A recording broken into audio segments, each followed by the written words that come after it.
Hello, hello. Hey, hey. Trying to find a good angle for this. We are right on time. Ooh. How's the beautiful Palisades today?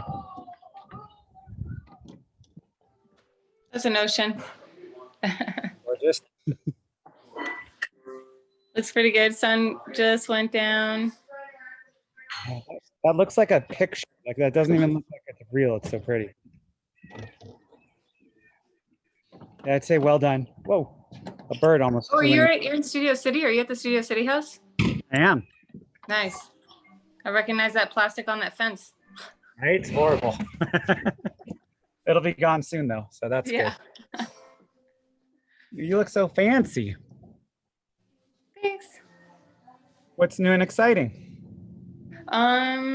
Going to Texas this weekend, going to Austin, and going to be there for about a week. This weekend? Yeah. Why? Because we're visiting some friends out there. You're visiting Mickey? Those people with those communities that you were calling Deepak about. Oh, okay, cool. Nice. I know Mickey became obsessed with it out there. He's out there. Okay, so does that mean I get to come to Austin and hang out this week? Hey, there he is. Yeah, buddy. Steven. Yes. The Austin man himself. Austin is where all the cool kids go, I'm just saying. Well, you know, did you just pop on or have you been here for a minute? I just popped on about 30 seconds ago. Oh, perfect. We were just talking about how Jennifer there is going to be in Austin this weekend.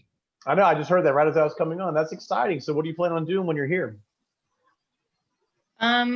Visiting friends, really, just visiting around and checking out. You know, we're talking about having maybe a second home base out there. So we want to just go check out what the city's like and what life is like. I just went there about a month ago and I thought it was pretty cool. So this time, you know, we're going to be able to drive around more and scope it out. I hear you. That was my question. If you've ever been here before, it sounds like you visited already. So yeah, the weather will be fantastic. This is the best time of year to come visit Austin as far as the weather goes. Your lows are in the high 50s, your highs are in the high 70s. A lot of going on. Obviously, this year's a little different with COVID, but you're gonna have a fantastic time.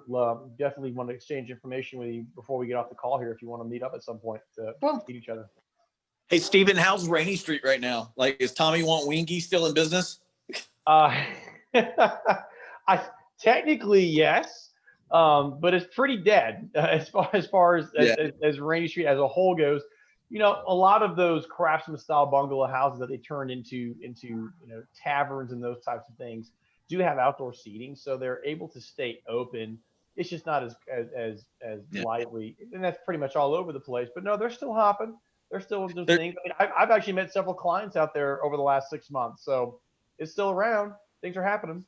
So Jen, there's a bar there, and there's like a food truck in the front called Tommy Want Wingy, and it will change your life. It will literally, they're the best wings you've ever had in your life, and if they're not, I'll buy them. You let me know, and I'll Venmo you whatever you paid for them. They're the best wings on the planet. It's a religious. There's vegetarian stuff. Oh, it'll convert. Never forget that. We love chickens. Like chicken. That's hilarious. Where's Ken? Huh. I wonder if Kenny's popping on here today.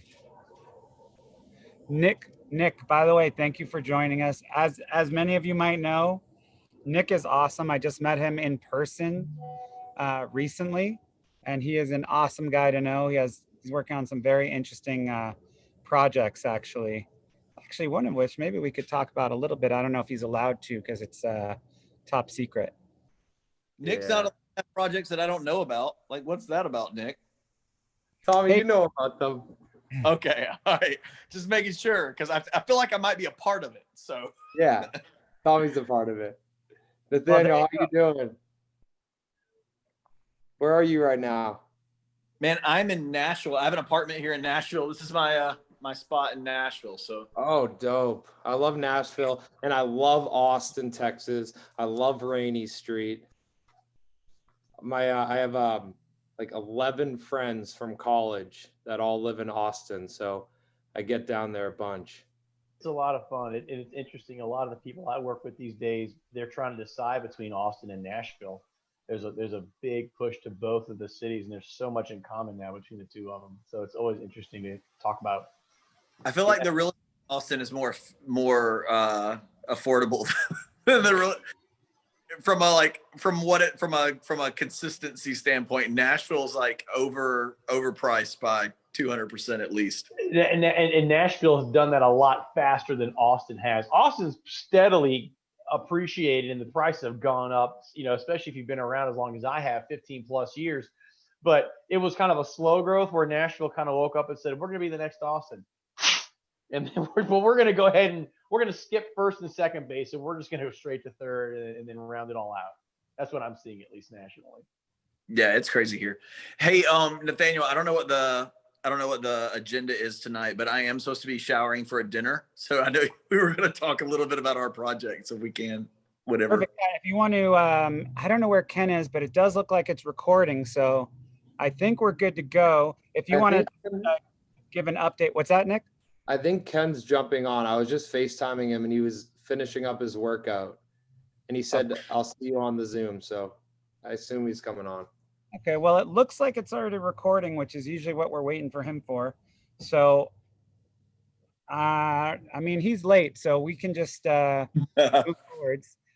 So why don't you give the update you need to give and tell us about how our project's going, and then that way you can get on to your night, because I know it's much later there than it is where I am. Nick, you're probably in the similar time zone, but yeah, I want to know. And yeah, so for everybody who is on the WhatsApp, you saw today that like me and Nathaniel broke ground on our project in South Carolina. And I say it's South Carolina, but it's really Augusta, Georgia. Augusta is split in half essentially by the Savannah River. I happen to live on the South Carolina side. So we purchased, for those of you who aren't familiar with me, I've had 3 acquisitions in the last 3 years, and we've started a consulting agency. Part of that is bringing people on site to work with their executive teams to go through our methodology. And so we've had a lot of questions about, where to stay, if we had a resource for that. And so we bought 145 acres to turn it into a facility for what my company's called. It's called Lead Fast. And so the Lead Fast company has now a retreat center for corporate retreats. And we broke ground on that today on the event space. We could easily put people in hotels, but that didn't make a lot of sense to us since we have 145 acres. So I got with Nathaniel and started picking his brain. And we have a project where we are putting 50 cabins on our property, and we are going to sell the rental rights to those cabins. So basically we're going to do a REIT. You're going to be able to invest in that fund. That fund is specifically for buying and facilitating the delivery of the cabins. And we'll rent them out throughout the year. We'll do lots of other events throughout the year, but all the cabin rental will be supported by all the events going on property. And so we're really excited about that project. You guys will hear more about the formal details of that later. But essentially what it is you'll get to buy in. So you'll pay for the cabin to be delivered, and then you'll get 70% of the rental rate until your initial investment's paid 100% back.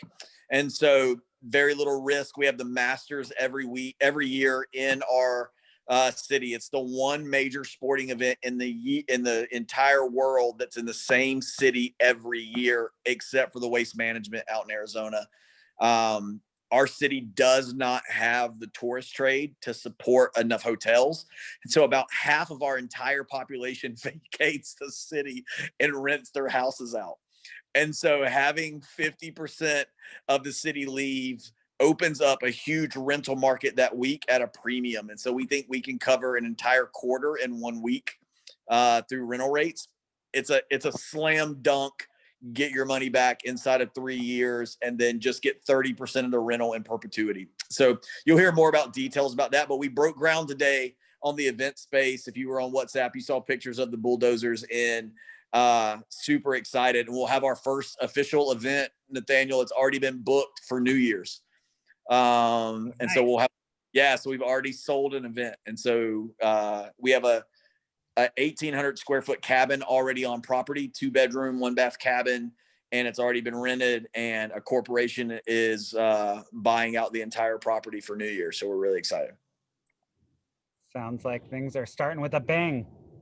Yeah, we're having to move construction schedules around to get ready in time, but the demand is overwhelming, so we're pretty excited. Amazing.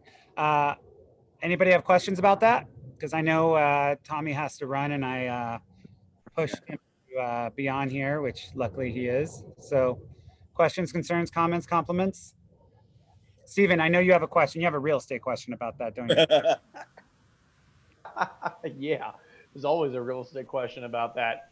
That sounds like a pretty exciting development. You know, you mentioned it's as far as the rental market, and especially in that community where a lot of people, the locals, they actually vacate the neighborhoods and they vacate their homes and they rent out their properties there, and that's why it seems like it's a good product type there. We have similar types of not as to the same extent, but we have similar type things here in Austin with Austin City Limits and South by Southwest. There have been some new developments that have come online, and more that are supposed to come online. Obviously, COVID's changing things, but for that exact type of reasoning in the east side of Austin, downtown central corridor for South by Southwest and ACL, where the ROI potential is really big. So it's interesting to hear that exact same kind of dynamic over there in Augusta for the Masters. No, it's incredible. And there are so many corporations moving in that need offsite training. COVID actually helps us because we have 145 acres, so you can socially distance. Yeah, that's true. We have a full acre of sodded, like, golf course quality grass. So you could do huge corporate retreats on an acre and space everybody out and do some really cool concert venue stuff. So yeah, it's going to be a cool project. It's going to be really neat. Augusta's a great market for investment. I just put I bought a house for $35,000, put 35 in it, and it appraised for 154. So it's a great, and those houses are everywhere. So any of you guys want to take a trip to Augusta, let me know. Daniel can meet you there. We'll have a good time. Yeah, and we've actually done a trip there before. That was a lot of fun. We actually ended up running up the tallest building in Augusta during that trip as well. Augusta is a wild place. You guys have to understand it. You could probably buy all of downtown for about $12 million. I mean, it's you could buy every building downtown for $12 million. Yeah, you could own the city. So there's a lot of opportunity, and sounds like opportunity. That's all that. Yeah, that's all I hear. The last time there was a boom was well, now there's one, but the last time before that, I think it was like the Civil War. I want to say maybe it was munitions. It was the munitions mills it was Enterprise Mill. It absolutely was. It was amazing. When I was there, there was still things called the millworks that were still there sitting, waiting to be developed. Now they're all becoming these super tech hubs, and all these, literally hundreds of jobs are moving there every week, and it's becoming an amazing place. But it's at the beginning, right? And we went when Metal did the trip. I think we came a little bit early, but so like the house we bought, the people who put in their money there, they're starting to see their returns now. But there's a lot of opportunity there, and I think it's just going to keep going up. As an example, and this will be the last thing, and I'll hop off. But that house that I just talked about, we in 60 days, 35,000 in, appraised for 154. The whole model was to get our money back out in a mortgage and just rent the damn thing. And in the last week, I've had 2 cash offers for 160. Killer, love that. Well done. Steven, you approve of those numbers? I give you the seal of approval on those numbers as far as return on investment. I mean, that's amazing. We don't see those kind of numbers here as far as the bar of entry from the purchase price of $35,000 like we used to. We'll see some ROI like that in certain situations, but that's pretty amazing. My hat is off to you, Tommy. That's awesome. Mike, Thanks, did you have a question? You have a question before he hops out?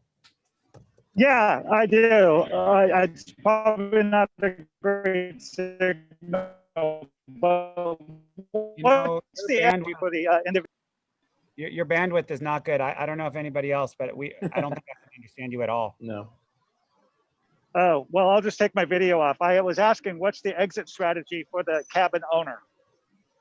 So we will have a marketplace, and so once you get your cash back, if you ever decided that you wanted to sell your house, your cabin, we would put your cabin back into the marketplace, right? And so it would essentially be offered. We're only doing 50 cabins, so there will be a waiting list, probably even locally.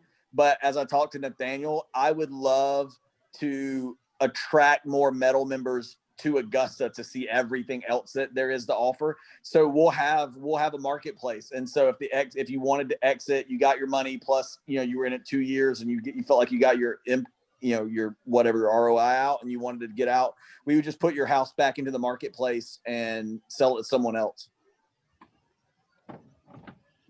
Mike, that answer your question? Yeah, I figured as much, but I heard there's a smaller revenue stream after the payback. How does that work? Does that reduce the attractiveness of selling your cabin? Okay, so the way it works is that you get 70% of all the rental revenue until you get your money back. And then after that, it flips because we're handling all of the management. We're handling all of the infrastructure. I mean, every cabin that goes in has to have a well because it's way out in it's 145 acres, 10 miles from the nearest city. So it has to have a well, it has to have septic, all that stuff. And so, so after we're handling all that on the front end, that's part of our investment into our property. And then after you get your money back, what it comes out to at 30% of the rental is about 11% of your money in. So you would be earning essentially 35% a year for the first 3.5 years, and then you would get all your money back, and then it would go to about 11% return. Those are the numbers that we're working right now. Do you have any numbers for the buy-in price? How much would a cabin go for in the beginning? Yeah, so all the cabins are $100,000, and that includes all the infrastructure and everything. And they're 900 square foot cabins. They have a king bed and a kitchen and a living room. They're not just hotel room cabins, which are typically called park models. Some of them have second story balcony like decks that overlook depending on the model and that stuff. We're trying to gear it up so that we have some executive level because we have some local companies that are wanting to do have their own cabin so their executives can come out and stuff like that. But it's only about $100,000. It's right at actually $100,000. And we're only doing 50 of them. Is each unit going to have its own septic tank, or are there going to be any kind of shared tanks? There'll be shared tanks. It's 1 to every 3 units. The units are set up in pods of 3 to 5. So you have small communities, and then they share fire pit amenities and picnic tables and stuff like that. The executive chef of the Dallas Cowboys now lives in Augusta. Used to be Jerry Jones's personal chef. His name's Chef Edward, and he is actually going to also open a restaurant on property. So that's exciting. It's 8 miles from town. I mean, it's really a 15-minute drive from my house. I live in a small town on the South Carolina side of things. And so people are going to come out to eat at his restaurant. He's got one of the more popular restaurants in town. So he's going to open up a second restaurant on property. And so that'll service all of the people staying plus draw people in. So it's going to be a great, there's also a perennial music festival that has happened for 20 years called Day in the Country. It's a country music festival in Augusta that's been defunct now for 3 years. They didn't trademark their name, so we went out and got it, and we bought the URL for Day in the Country. And I'm actually in Nashville this week because I'm talking to 2 different country music acts about also co-owning that. And they currently have chart-topping singles. So we're going to have a country music festival on our property that's going to fill up the cabins at executive rates, like really, over the top. So we're gonna be able to do events and weddings and corporate retreats, and then also masters and facilitate all the rental. So we think we're going to be booked probably 85 to 90%, which is about 10% over normal for a resort of this type. What's the rent going to go for during a master's event? So during masters, it's going to be about $400 to $500 a night, depending on the beds. Bedrooms are about $450 a night in any house. So, for example, I have a 6-bedroom house in North Augusta. You know, I routinely get $35,000 to $4,000 for my house a week.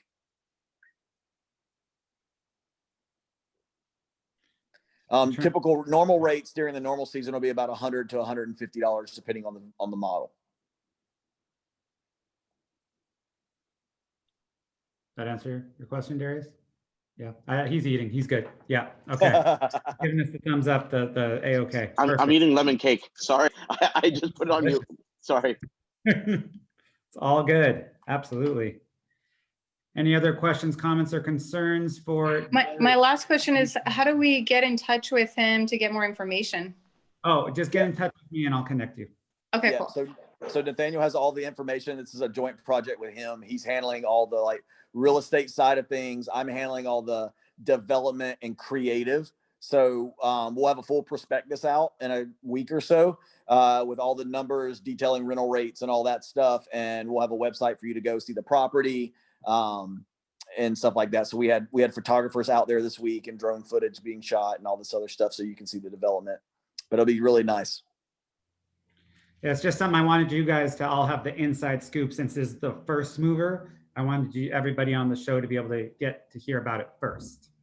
So and it is in a federal opportunity zone. So the business does qualify for opportunity zone credit. So you can defer your capital gains for 10 years and all that other stuff. And the REIT part of what we're doing, the fund will be a REIT. So if you want to use a 1031 exchange to sell some other interest and move into this investment, you can do that and, you know, forbear the capital gains tax. there you go. Just keeps getting better. I know Shaheen is just so excited about it. He's speechless.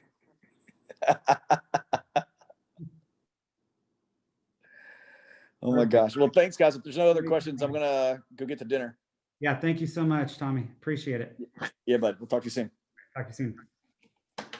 Speaking of somebody else who is in a quick bit of a rush, I don't know if he's still on here. We're doing things a little bit out of order today, and it's so fun to do it.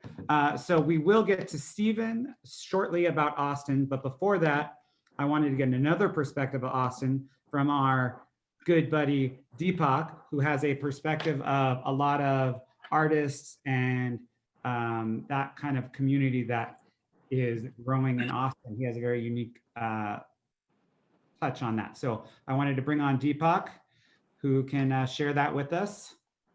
Hey guys, how you doing? We are great. Look at you by the water. That looks like a painting behind you. What's going on there? Oh, it's my I had a green screen of a Zoom background I picked. Oh, there you go. It's one of those moving backgrounds where the waves and the sun keeps changing over time. Mm-hmm. And as you walk, it has different angles of it. Yeah, well, it knows what time it is right now and bases the light on the actual time and time zone. There you go. It's perfect. Yeah. It's the future, people. As far as Austin, we're Jen, who's on the call now too. She's actually already been there, and we're going to be heading there together this weekend for Thanksgiving. But we have a lot of different friends that have moved down there and are developing these eco-type communities that are inviting people with various types of skills to be a part of it. And you know, everyone is sort of contributing in their own different ways and forming different deals and alliances in order to acquire pieces of land, develop their own properties on that land, and also work together to create art, create products, create productive things for the future. And then we have a few different versions of that happening. And Jen's already been there, so she can share more about that once I get off, if you guys want. And I'll have a lot more to share in the next week or two once we get back, because I'll be talking to the people once we get there. But a lot of good friends are there. They're working on film production, building studios as well to create lots of content, and tons of other types of skills being offered for building, for and there's real estate opportunities there for people to invest as well. But it's beyond the investment. It's also contributing in the community and developing and creating things that can be productive in the world from there. If there's anything specific you want to ask about. I thought it was interesting that the different communities that are moving from like the LA, Ojai kind of West Coast. Yep. So it's like a lot of artist type people, a lot of film type people, but there's also that it's being opened up to different types of skills that are being put together, again, with the idea of being able to contribute different strengths to each other and figure out how to allocate that. And a lot of the people are people that we know mutually. I think, I know you know Mickey Willis. I don't know if anyone else does on the call. He's a good friend of ours, a filmmaker. He makes documentaries. Yeah. So, he's part of that crew. JP Sears, a comedian, artist, he's already down there. I know Joe Rogan's already moved out there, not part of this community, but in general, the idea of moving there for multiple reasons, especially around taxation and creating business entities that are actually from there, because it'll be, in terms of regulations and taxes, a beneficial opportunity I'm sure everyone's tuned into. So, as far as we're concerned, there's definitely a big possibility there to not only invest, but also have a second home base there and be able to create more art and content that can be where we can go back and forth, because there's a lot of art projects here that we need to do. But if we can do them there for cheaper and have the businesses based there, that could be a way of, reaching more people and getting more stuff done for less cost. You're going to have to take a long recording of that background. Oh yeah. It's ever shifting. Right. What would you say as an artist, your top 2 reasons to want that even give you interest, that perk your interest about that area are? I would say number 1 would be just having a business based in a place where overall, looking at the future, there's less state taxes for sure. That's a big one. And then in terms of community building, the idea that there's a big production facility being built out there, the ability to make lots and lots of really good high quality content at a high level with a team of people that are all vested in each other's interests. I think that whole idea of it being more community based is really beneficial, because if everyone's on the same page and contributing their different skills, if someone's got visual skills, audio skills, if we're doing the music, the production, the film, we have full sets and stuff down there, just like you would here, but with more access and less cost. I think that could create way more content at in less time. Be very effective. Terrific. Okay, cool. Well, anybody have questions for Deepak? I know he has to jump. I got to jump, but I think a lot of the questions will be more easier to answer in 2 weeks when we go there, because we're going to be really finding out some of the details and logistics of how other people like yourselves can be involved. And Jen may already know more about that, but we're going to get a lot of the details in next week, because that's part of the mission going there. It's not only Thanksgiving because it's our really good friends, but also just to get some more deeper information on how this can be something that other people can access, and if they want, or even the idea of making another one. Right now there's 2 friends of ours that have got big chunks of land there, but there might be opportunities to get another chunk of land between all of us, for example. So I think just the idea of keeping those options open are kind of where we're at right now before we get there. Cool. So then we'll keep everything else you have to say as mysterious as your face looks right now, because it looks like you're in witness protection. And then Background's changing. There you go. And then we'll get to Stephen shortly. He'll give us a lot more of the technical stuff, and then we'll bring you back on in a couple of weeks to tell us more of the cultural and artist perspective. Sounds good. All right, I'm going to run. I'll see you guys later. All right. Thank you. Bye. See you later. Thanks for joining us, Deepak. Okay, now I'm going to try to share my screen. I'm not sure if this is going to work or not. Let's see. I don't know if I have the right. Okay, can you guys see that? I'm going to assume the silence is a yes. Okay, yes. Okay, great. All right, now can I start? Yeah, okay. So there's a lot of things that, a lot of different types of companies that are really growing right now, especially as we head into a possible another quarantine and or lockdown or whatever you guys want to call it, basically stay-at-home orders. Box subscriptions. This is a big one for homes, and something to think about that I not really realized, and that Shaheen brought up a few weeks ago, is the hobbies. Hobbies are booming. So home-based hobbies are absolutely on fire right now because people have to be home, or they feel they want to be home, and it gives them something to do. So subscriptions and like Blind Brothers, I don't know if you guys have seen Blind Brothers, but it's basically a subscription service that sends you don't know what, but it's some sort of clothing. So that's something that's kind of interesting. These are things that they don't have to do with owning a home, but they have to do with living in the home, and it's people's behaviors are changing.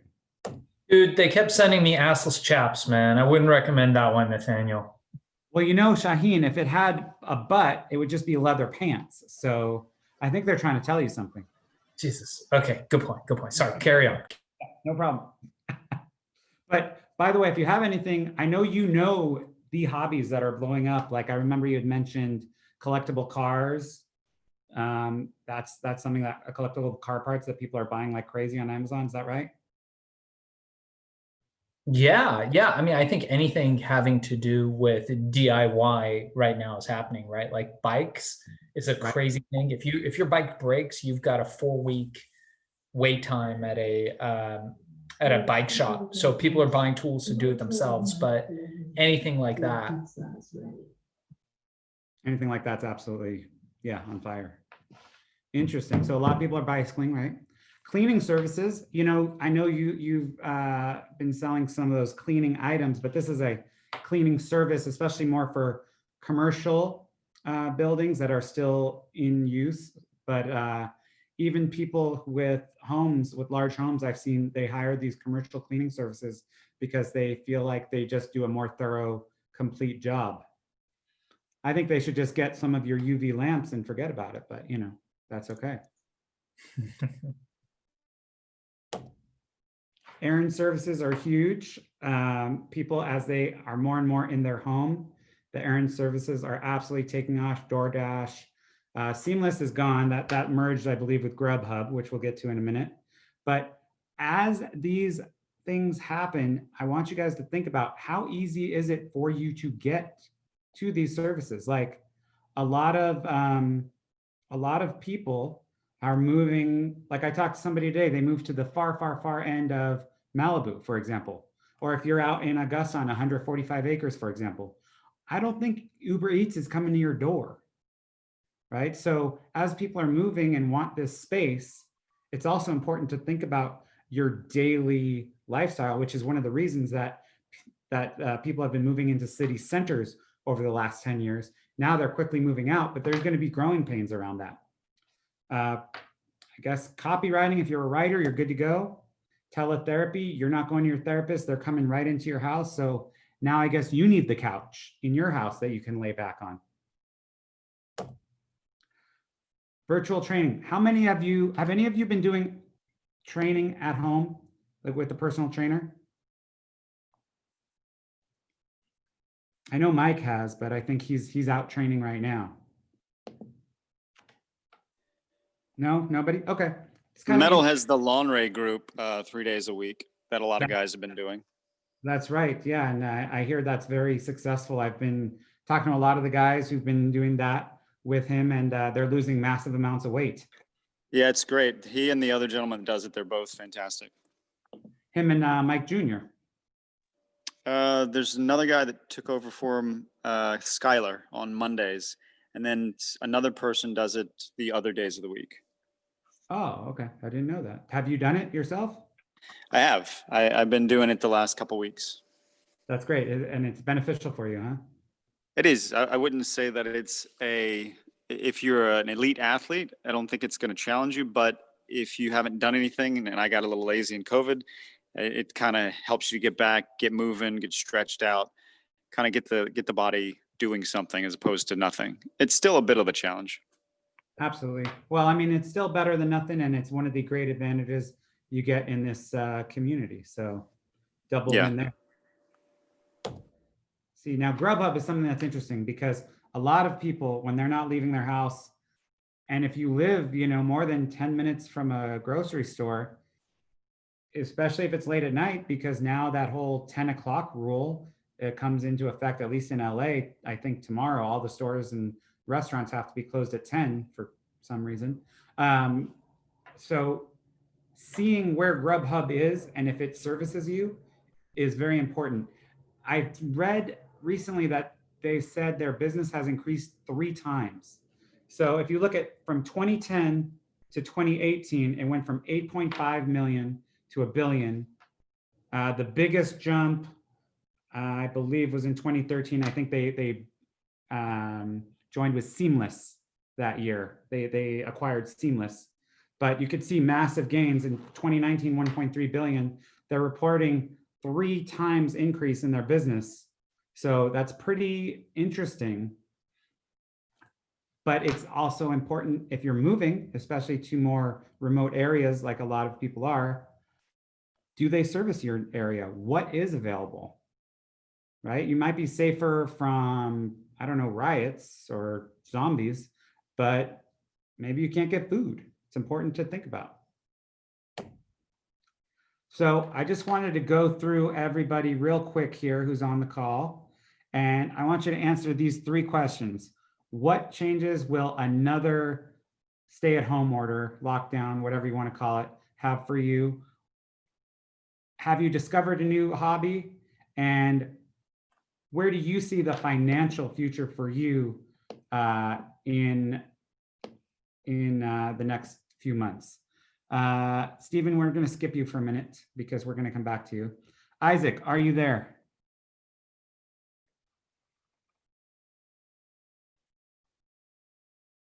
Isaac, you're still muted. Yeah, I'm here. There we go. Okay. So what do you think of these 3 questions? Do you think another quarantine is going to have a big effect for you? Have you rediscovered or discovered a new hobby? And what do you feel your financial, would you think there's going to be a major change financially, real estate related wise, due to a lockdown or a stay-at-home order? Well, I've gone back to writing. So since I retired a year ago, I've been focusing on writing. So that's something I've got back to and enjoying doing. That's the second question, right?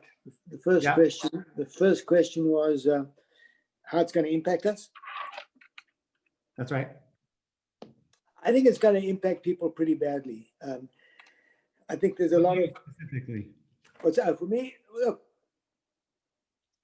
you just have to find ways to keep your sanity. You know, I miss having my not being able to get to see my kids and grandkids. So, but you just have to plow through it, and you have to. You know, I think my kids are very concerned about me taking this thing seriously. So I got to respect that, and I'm taking it seriously. Terrific. Yes, he definitely is. Isaac and I spent about 6.5 hours in a car together driving to Arizona recently and back. And back. So, and back. Don't forget and back. We did get back. That's right. Safely, in fact. So it was pretty great. Okay, cool. Thank you, Isaac. Shaheen. Yeah, I'll be doing this dance because of all the money we're going to be making from all you guys ordering stuff on Amazon. So I'll be doing this dance. I'm not a very good dancer, but I can do that dance because Amazon's just on fire. And already, just so you guys know, people are hoarding already in advance. I don't know if it's from the elections or from more COVID, less COVID. But one thing that we do know is that for e-commerce, uncertainty, a very good thing. And apparently for all you real estate guys, it seems that uncertainty seems to be really freaking good for the real estate market. So 2 great things that I think are very positive. So I guess as long as you don't die, you can flourish. So I think that's what I'm going to go with. I'm going to try not to die and make a lot of money. There we go. So Shaheen's advice is don't die, make money. Got it. Okay. I like it. Thank you, Shaheen. Terrence, are you there? Or are we staring at your ceiling? Terrence? Hey, buddy. There you go. Hey. Terrence is so great. For any of you that don't know Terrence, get to know Terrence. He's a great guy. All right, Terrence. So the questions are, what changes will another quarantine have for you? Have you discovered a new hobby? And do you think it will change your real estate financial situation? Well, it won't have that. It won't have as great of an effect on me because I work in an essential industry. Right. But I do have some things that I'm working on to help me shift from there. What's up, Shaheen? So I do think that in the future there's going to be some things that I'm working on that'll definitely help propel me out of the industry that I'm in now. But as of right now, the lockdown probably won't have as great of an effect on me just because of my industry. Got it. Okay, terrific. Thank you. Jared, are you there? I am, yeah. Okay, what do you think? I'm just moving around a lot, so I didn't want to distract people with my my visuals.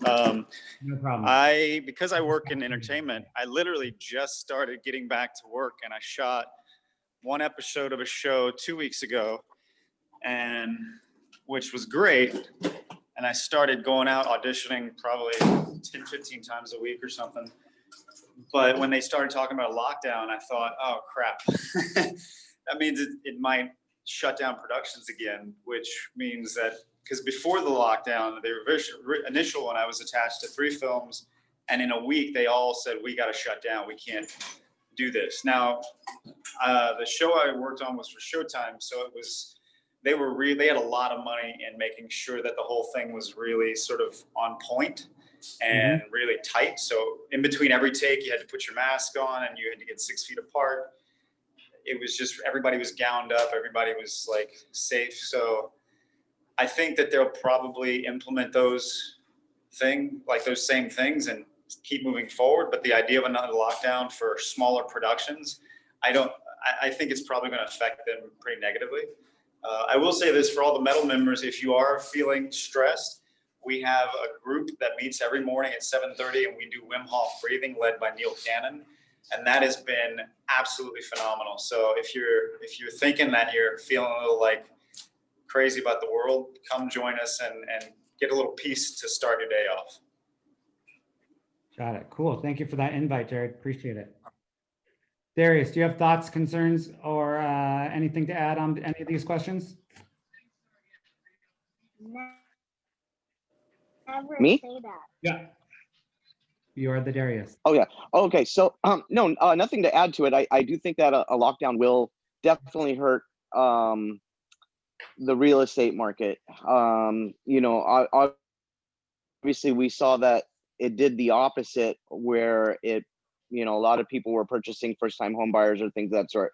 But on the higher end homes, I think it's gonna slow us down. Just as you're selling my house, what are we doing? We can't do open houses, but yet people can go to a Walmart or go to a Target, right? So Right. I think that's those silly rules that are in place are really affecting us. And I think it might cause a big impact. And I see Shaheen's point where, people are going to be purchasing more, but if a lockdown happens, and for mainly people in the entertainment industry and stuff, are they going to have money to purchase on Amazon? Because, we're thinking, hey, everyone's, doing all right. But one more of these things, I think it's just going to really, take people's legs out from underneath of them. Got it. Thank you for that insight. And I will give you a little bit more when we're done with everybody on what I think of that. And then I want to hear what Steven has to think. Mike, what do you think? Can you do it in like 3 minutes or less? Yeah. Oh, well, no, I've discovered a rediscovered hobby. That was, I've got like a 600 5-star rating on eBay. So I've been buying and selling some stuff, and started an Amazon store as well. So shout out to Shaheen on some of the inspiration for that. Just, spare time thing. And also I'm doing a lot more on stock market investing. And so that's gone well. The financial future for real estate for me personally is probably within a year or two. My partner and I, because we're getting married, I want to be in a position for us to make an investment together. Very cool. So yeah, something income producing, or I've always dreamed of having a duplex here in LA. But more realistic, it'll be more of the scale of finding a market, maybe Augusta, to get a rental income project in together. Well, for you, if you look at a duplex where maybe there's non-performing tenants and the owner is in trouble, that might be a good strategy for you, where you can come in and save the day. You'll win for you and you'll win for them. So keep it in mind. We can talk about more later, though. No problem. Yeah. Good. And make sure you use Nathaniel, because the guy is an amazing real estate agent. I'll tell you that right now. So we've been buddies for like going back 6-7 years. So yeah. Buddies is one thing. Giving him business is another. So that's you got to do it. Got to lay it down, because I will say this. You're right. I listed my home with him, and within 2 weeks we were on the news media. He had us on different media outlets. Amazing. It was just amazing. So keep up the great work. So awesome, Nathaniel. Happy to do it. Darius is a a wonderful guy. And so, and Mike, I appreciate it. And Darius, I appreciate that. Mike, you'd be amazed how many of my friends, not many, but a few, surprise me and they go, "We're buddies, but look at this house I bought. Come see it." And I'm like, "What's going on? What are you happening?" But anyway, that's a conversation for another day. Jennifer, what do you got for us? Well, it won't really change anything for me. I've already been used to it. Plus, I was already working from home before, so nothing's different. No new hobbies. I think for what's really stuck out with all these lockdowns is how much people have been taken away from being able to socialize and being around other people. And I think what's hit people is how lonely they found themselves living by themselves or with people they don't like. And that's why, with the projects that I do, we work and focus on community and building communities and living together with others, even if, whether it's, multiple houses on a lot of land or something like that. So, when Deepak was here talking about the couple of people out in Texas, those are people that, I'm helping develop their communities with them. And, when I was out there, we talked about how to put their houses, the multiple houses on a lot on this app so that we can attract like-minded people to come together and do more community living. And so they're working on some eco villages. I'm seeing a lot of eco village style, developments coming around. And so with the app, I think this is actually a really great time to remind people the importance and how beautiful it is to have community around so that you can take care of each other. Maybe if you've got kids or something, like right now when people can't take their kids to school and they have to keep them at school and you can't go to work, like imagine living on a community where maybe one house takes all the kids and they all do their Zoom school or, at home schooling or whatever. That's community. And I think that's what all of these lockdowns has shown us that we needed. That's interesting. I think that's a fascinating point, actually. And I've heard a lot of people who are talking about building community. I think it's a beautiful thing. So thanks for that perspective. And just so all of you, in case any of you don't know, Jennifer is an amazing community builder, and she's been on the show as a guest many times, and she will again share more things. She works on a lot of very, very cool stuff that all of us really need to dig into. And now, without further ado, Stephen, tell us everything we need to know about Austin. Just so you guys know, Stephen is a top, sorry, is somebody talking or is it not muted? Oh, okay, never mind. So Stephen is a top agent in Austin. He is an Austin expert. He leads a team, I believe, out there. He has podcasts out there. He is the man. You need to know anything about Austin. Stephen is your guy. And just so you know, Stephen, this show gets a lot of rewatches as well. So give us your best. Fantastic. Well, thank you for having me, first of all, and thank you for the glowing introduction. Hopefully I can live up to it.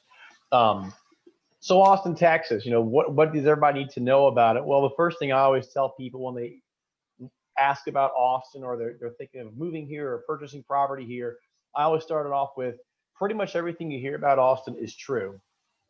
And that's important because, if you're outside of this market, you're always seeing Austin in the top 10 list of any kind of blog or article that comes out. Top 10 place to live, top 10 place to find a job, top 10 place to raise a family, to raise cattle, whatever it is you want to do. Austin always seems to be in the top of the list. And so over the last few years, I get people who are maybe a bit skeptical. I mean, saying, okay, it's I've seen this, I've heard this for so many years. What's in the Kool-Aid that you're giving everybody down there to believe all these things? And I always respond with everything you hear is true. And because of that, we have seen tremendous growth in all areas over the last 10 years, particularly. I've been here for about 14 years. I ran my own brokerage for about 8. And so I've got a really good handle on the growth. I've worked here in 3 different cycles. I started working here in the cycle right before the bust of 2006 to 2008, remained between 8 and 12, and then when things really picked up again in 2012. And what's interesting is during that time period, while real estate was in a state of flux, most other industries did not really decline. If anything, their growth just slowed. And I noticed I didn't even say plateaued. And I think that's very cognizant of this area and what it offers to many types of folks looking to work here, do business here, and live here, from tax breaks to to education, to cultural community building, like Jennifer was speaking of earlier and Deepak was speaking earlier, and everything combined. And so, over the last 5 to 6 years, I would say that the majority of my clients from a residential standpoint have all been from outside of Austin. We primarily work relocation, which is why we partnered with Compass Real Estate about a year ago, because they saw that our brokerage was very big into working with relocation clients globally and within the U.S. And so they kind of wanted to just take us as a package and bring us in to help Compass as a whole move that way within the state of Texas. And we actually have plans of growing into other markets too, in the Dallas-Fort Worth Metroplex, Houston, San Antonio, and so on. But I digress. In the last 5 or 6 years, a lot of people who I've worked with from a relocation standpoint did so because they were at a point in their career or in their position where they could kind of pick where they wanted to live. And so they were not necessarily all relocating for a new position with a company like AMD, IBM, Samsung, or a litany of others that are now here or moving to Austin, but it was really for the lifestyle and it was for the culture. And so they're able to work remotely. Fast forward to the last 7 or 8 months, that same mindset is still there, amplified by about 100 to 200%. And I don't exaggerate by those means. So many people now, because of COVID, initially are working from home, but I'm finding that a lot of the clients and investors I'm working with who are looking for renters and for tenants in commercial properties, so many of these clients are seeking out or are now in positions that are now permanently working remotely or at a point where they can work in person twice a month. And so that clientele that is moving to Central Texas because they just like it and because maybe offers something that where they're currently living doesn't offer has grown exponentially, and therefore our business has grown exponentially, and the volume and the transactions have grown incredibly. When you talk about appreciation in real estate, particularly from the residential side, we're starting to see it in commercial. Usually in this part of Texas, in this part of the country, it starts with residential. Commercials, always follows the upturns as well as the downturns. But as far as the upturn goes, we're not seeing appreciation rates and appreciation actualizations quarterly like you will see, or seasonally like you'll see traditionally. We're seeing it monthly. And so what I mean by that is properties that you would have sold for X dollars in March is selling for X plus 10 in April, X plus 20 in May, so on and so forth. And that's exciting to see as a real estate broker and business owner, not only working with my investors who are seeing great returns, but it's also exciting too to have those conversations with people who maybe have been on the fence of wanting to invest or relocate to Central Texas about what that would have on their investment portfolio, and having conversations as, I have a lot of conversations along the lines of, you haven't missed out. In other words, a lot of times people always have the hindsight is 2020 mindset, which is, man, if I'd have been here 4 months ago, if I'd have been here 4 years ago, you can't think like that. And if you've been investing long enough, that's a poisonous way of thinking, because if that's how you think, you'll never invest, you'll never take chances in owning anything. So the way I see the market, not just in the interim with COVID, but even more so further, because I think we're going to see something people aren't talking about, and that is the long-term effect of COVID. Everyone's talking about vaccines. Everyone's talking about, being able to go back to the normal we had before. There is no going to be normal we had before. I talk to a lot of industry and business owners right now who are making long-term plans to have their workforce work remotely or work in small pods. And as a result, you're starting to see the office industry, the office building industry and tenant space change as well. And so for new investors and new people moving here, I early on in my conversations really try to point out, yeah, you've heard how crazy things have been. You've heard how things were fantastic, and you've learned about how you could have done well if you've been here 6 months, 6 years ago. If 6 years from now, you'll be that person. 6 months from now, you'll be that person. The analogy I use is the faucet was turned on several years ago, and it has not turned off. If anything, they just opened the valve even further. And so, as far as talking about Austin, I mean, how much time do you have? I mean, I can sit here for days. Like you mentioned, Nathaniel, I have a podcast that I do regularly, and the title is called Moving Austin. And we touch on a range of topics from relocating or investing in real estate here, all the way to what moves Austin culturally, what moves Austin industry-wide, what moves Austin politically. If anybody watched any of the election results that were coming in last couple of weeks ago, not just the presidential race, but the local races as well, you're seeing a lot of different shifts politically, and what kind of effect that's going to have on people who are thinking of doing business or living here, from a tax standpoint, from a regulation standpoint, so on and so forth. And it's interesting, the questions you posed earlier, what changes do you see for me personally? And I can answer those here in a second for a little quip to get to know me a little better. But one of the common things I'm hearing from a lot of folks on this episode right now has to do with restrictions, has to do with lockdowns. And it's something I've heard a lot of from my clients and also from friends and business associates from around the country. And it's just not something we deal with here on the same level. And that is why Austin, Texas in general, has really exploded the last 6 or 7 months. You have a lot of people who are coming to do business and moving here now that were on the fence for a few years, and now they've just been pushed over the edge with lockdowns, with restrictions, and with the uncertainty of what the future is going to look like with that. So let's say COVID ends tomorrow, poof, magic, it's all gone. You won't necessarily have these 10 p.m. curfews anymore, but what are your city councils and what are your state and local governments going to be changing as far as laws that are going to affect you being able to do business and invest in real estate in your local markets that's going to have long-term effects on your ROI and your holds when you're looking to do exchanges and that type of thing. That's a concern I would have, especially in the more strict, more COVID lockdown intense areas of the country. And Austin, to give you an idea, politically and restriction wise, is the most like you will find on the coast. So the West and the East Coast, it's the most blue city, if you will, politically. And that trickles down as far as the laws that are passed here, and it trickles down as far as industry. That being said, though, it is still significantly more business friendly and significantly more industry friendly than your coastal areas. We can talk cap rates, we can talk returns, we can talk all kinds of capital gains tax, the whole 9 yards. It's not going anywhere. And from local government, you'll see some shift in the politics, but from a state government, it's not going to change anytime soon. And so you have a lot of people relocating here who want the best of both worlds. They want a climate that fits their personal needs and their personal lifestyle locally and communally, but they want to still be able to count on the system that has been in place for Texas the last 20 plus years that has made it so attractive for businesses to move here. And the businesses have been moving here for a number of years. And as a result, people are moving here, the workforce is moving here. And so now you have more investors moving here as well. And so, personally, my business has, we've been very blessed the last 10 years as far as real estate goes. The last 7 or 8 months, I've been burning the midnight oil 13, 14 hours a day, and I see no end in sight. I don't want to see an end in sight because, quite frankly, I love what I do.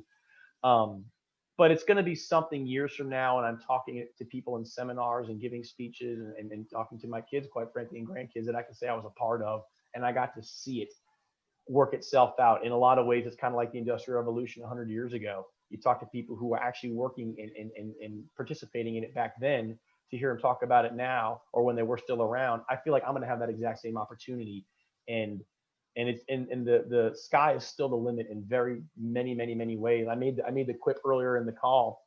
Nashville and Tennessee in general. I'm hearing about Knoxville now has become a very attractive area to invest in real estate as well as relocate there. Well, those cities are using Austin as a litmus test, as an example, as a model of how they want to do things, which is why they're kind of jumping the gun as far as their prices. They're jumping the gun as far as their projections. That seems a little risky to me, just because there's not as much of a history there like there is in places in Texas, not just Austin, but Dallas, Fort Worth, Houston, the whole 9 yards. But Austin now has proven itself to be a solid investment, to be a solid city that continues to grow and attract people from a diverse standpoint, a cultural standpoint, just a place to live. I mean, I personally am not from Austin. I'm originally from New Orleans, Louisiana.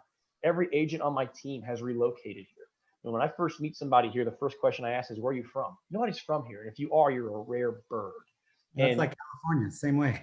Exactly. And we talked about it the other day. Austin, a lot of people talk about the 150 people that move to Austin every day. You don't hear about the 70 that move out for one reason or another, whether it's job relocation, whether it's wanting to go back to California or whatever you want to call it.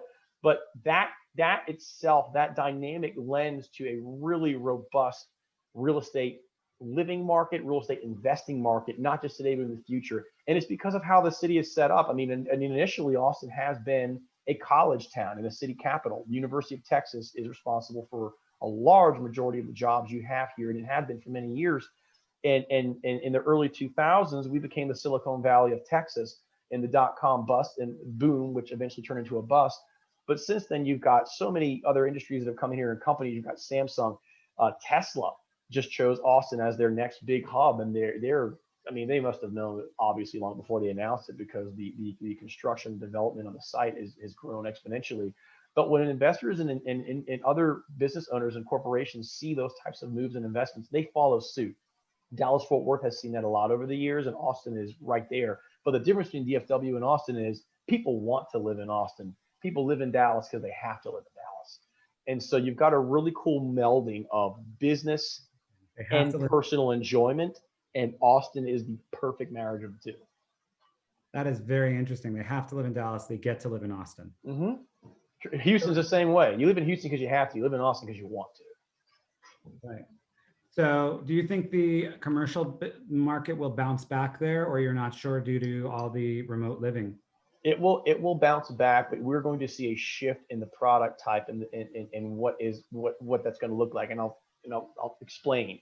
You know, when you look in the last 5 years, the largest sector of growth commercially has been office space. And that is because of so many businesses that have moved here. And as a sub market of the office space, your executive suite space, your part-time office worker, your communal office space has also grown so much. WeWork has done very well here, and other kind of copycat companies as well. Well, now with COVID, that's been turned upside down on its head. You have a lot of product, you have a lot of vacancy rates that you're not seeing yet, but I predict you will see, because so many people are working remotely, or you're going to see a lot of aftermarket transformation, physical transformations and sub transformations of those buildings, so it will be COVID friendly or not so communal work friendly. So it's funny, something that was so popular and it was such a shining light in this market for probably 20 years to come, and it was really beginning to take off. I'm interested to see how that's going to be affected. That being said, other sectors and other factions of commercial real estate are going to continue to improve on a much higher return than they were already. And those sections are going to be things like self-storage facilities. Self-storage facilities have been growing exponentially in Texas the last 10, 12 years because of COVID and because of. But if you're, you know, I mean, I'm talking about like those office buildings downtown. Yeah. Those are going to be more flex space, you think, or do you think they're going to come back as offices? People are going to want to come back into Austin. There's enough people. There is enough people, and I'm not going to make the same mistake I made 13 years ago. When I was doing a lot of downtown commercial 13 years ago, somebody came to my office and showed me a projection of what the Austin skyline was going to look like in 7 years. And the majority of the skyline was going to be condos followed by office. And when I saw it, and this is somebody who'd done it for 4 or 5 years, so I consider myself to be a little knowledgeable, I laughed and said, no way. The city, the population can't sustain it. There's not going to be nearly enough demand. I don't believe it. And I was dead wrong. I was dead wrong. And after that statement, the recession hit, and I was still wrong in that the demand was still there for condominium space. You didn't see a lot of condos being turned into rentals overnight, and the office space continued to grow. So in the interim, I think the office space industry, especially when you look at the projections in the last 36 months, is going to take a hit. Long term, I think it will come back. And a lot of that too has to do with why people are coming here. A lot of people are coming here because they want to feel like they did last year. They want to have an office to go to. They want to be able to go to the grocery store and not have to only go between a certain time frame and one time frame. People come here for normalcy, and that's a big part of what we're seeing the last 6 or 7 months. And I think particularly in some of those coastal areas like LA, like New York, Chicago even, we're going to continue to see people who are flocking here to work and to live because they want normal. And so by default, those office spaces and buildings are going to come back. It won't be immediate, but it will eventually come back. But going back to other sections like self-storage facilities, things like that, they're going to grow even further and faster to accommodate the residential boom that we're seeing right now. That's going to be a big opportunity for investors to come in. And you have other things too to consider in Texas. You have property taxes. You know, everybody likes to, you know, the first thing you go to is no income tax. Ooh, that's fantastic.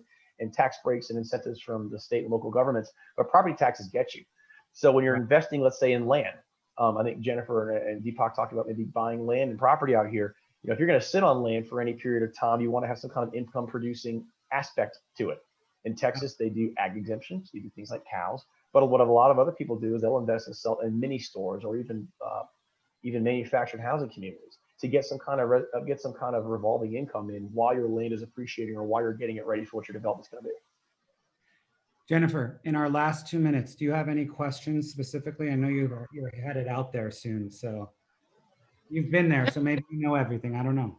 Yeah, I think when we get out there and get more information, it might be wise to just link up with you and get ideas and see what we can how to maximize what we're doing out there.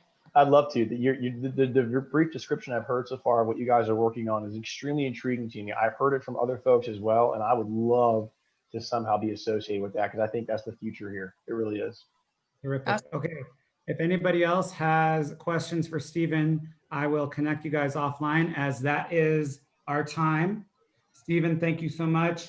Jennifer, it's always a pleasure to have you. Mike, Isaac, Terrence, Shaheen, Jared, Darius, it's another first mover. Here we go.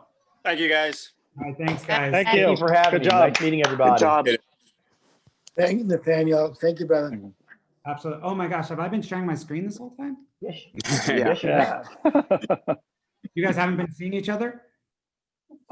We had to change it, but yeah, I've been seeing what do you see for your financial future? Sorry about that. Okay, well, Bye.